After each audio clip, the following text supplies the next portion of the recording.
Olá pessoal, 10 de setembro de 2022, bem-vindos a mais um Diário de Bordo. Acessem o canal Mais Rodrigues de Paula no YouTube, deem like, dislike, inscrevam-se, compartilhem, vai ter link no Instagram, link no Facebook.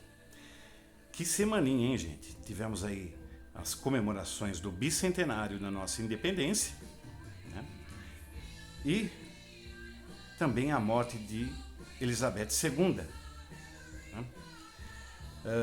E a gente, né? Logo a gente, que no imaginário dos nossos memes, havíamos como uma pessoa que, depois de todos nós partirmos, ela continuaria nesse planeta exibindo a sua indisfarçável elegância. Mas vamos falar sobre um assunto completamente diverso disso. Vamos falar hoje sobre uma organização racista surgida no sul dos Estados Unidos, no ano de 1865, formada principalmente por ex-proprietários de escravos, a Ku Klux Klan, cujo nome deriva, né, do grego kyklos, que significa círculo, e clã, que é clã mesmo, organização familiar. O objetivo principal dessa organização supremacista branca era perseguir e matar negros e qualquer branco que se atrevesse a protegê-los ou defendê-los, exibindo assim essa eugenia doentia. A Ku Klux Klan, vocês devem lembrar devem ter visto imagens, são aqueles capuzes pontudos, né? Muito mal feitos por sinal, e maravilhosamente ridicularizados no filme do Tarantino, Django Livre, né? Com Michael J. Fox. E também em sua violência muito bem caracterizados no filme Mississippi em Chamas, com Gene Hackman e Willem Dafoe. Podemos pôr a clã em 4 períodos distintos na história dela, né? O período da sua formação, né? Do seu nascimento em 1865. Um segundo período onde ela floresceu de maneira absurda, chegando a ter 6 milhões de membros, que foi a década de 20 do século passado. E aqui eu faço um parênteses, né? Só em 50 anos de atividade, de 1870 a 1920, a clã foi responsável pelo assassinato de mais de 4 mil negros. Isso sem contar as dezenas de milhares de espancamentos, mutilações, castrações e estupros que essa organização promoveu.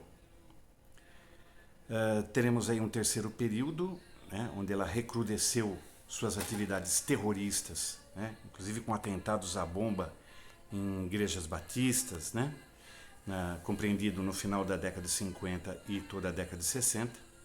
E o período atual, onde hoje ela está reduzida entre 5 mil e 8 mil membros e ainda fragmentada entre outros movimentos supremacistas brancos, né, como os neonazistas. Para que falar de um assunto tão desagradável, mas relevantemente histórico?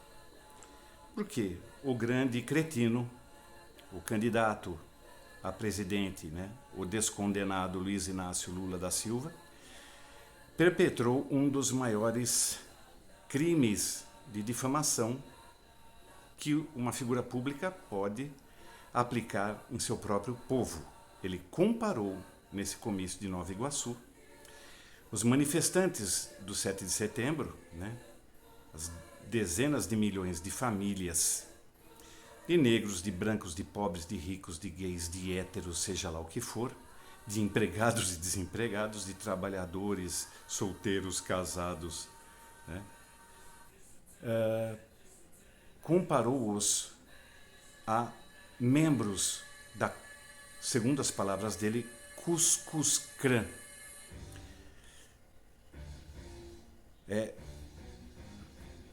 Isso ele tinha se dirigido à Grande Anta, né, para soltar esse conteúdo, né, ofensivo a grande parte da população brasileira, que foi às ruas pedir por liberdade de expressão, que foi pedir democraticamente, né, que a ditadura de toga não se instale no Brasil, como está se instalando, né?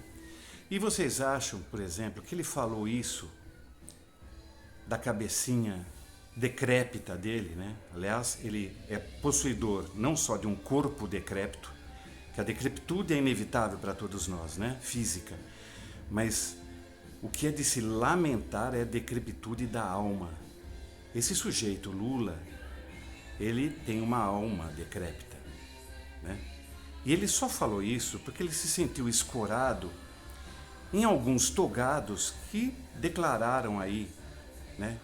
Vinham declarando há semanas que iríamos ver o tamanho do fascismo no Brasil com as manifestações de 7 de setembro. Que vamos pôr snipers nas torres, nos prédios de Brasília, né? Como se o que iria acontecer fosse algo que ameaçasse a democracia. Horas, só no eixo monumental teve praticamente 1 milhão de pessoas rezando, né? Cantando o hino e louvando a liberdade, sem uma lata de lixo virada, sem um pneu queimado, sem nenhuma vidraça quebrada.